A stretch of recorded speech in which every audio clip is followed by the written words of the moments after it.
اچھا، ایک چھوٹی سی یہاں پہ بات بتانی تھی آپ لوگوں کو کہ اکثر لوگ نا جو شوگر کے ہوتے ہیں پیشنٹس، وہ سلاد کھاتے ہیں، ٹھیک کرتے ہیں، اس کے بعد وہ رات کو نا پھگو کے ڈرائی فروٹ رکھتے ہیں جس میں کھجور ہوتی ہے، اپنا کشمش ہوتی ہے،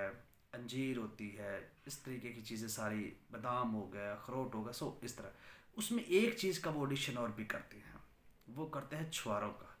تو شوگر کے مریضوں کو چاہیے کہ وہ چھواروں کا استعمال جو ہے وہ نہ کیا کریں، وہ کم، بلکہ کریں ہی نہ، یہ بہترین ہے، ٹھیک ہے نا۔ باقی ڈرائی فروٹ کریں استعمال، ان کو بھگوئیں کھائیں جیسے بھی ہے، لیکن کم از کم چھواروں کا استعمال نہ کیا کریں، یہ ان کے لیے ٹھیک نہیں ہوتا۔ اس پہ بڑی ریسرچ بھی ہو چکی ہے، تحقیق بھی ہو چکی ہے، میرے علم میں بات آئی تو میں نے سوچا کہ یہ ضرور شیئر کر دوں، آپ دوستوں کو فائدہ ہو جائے۔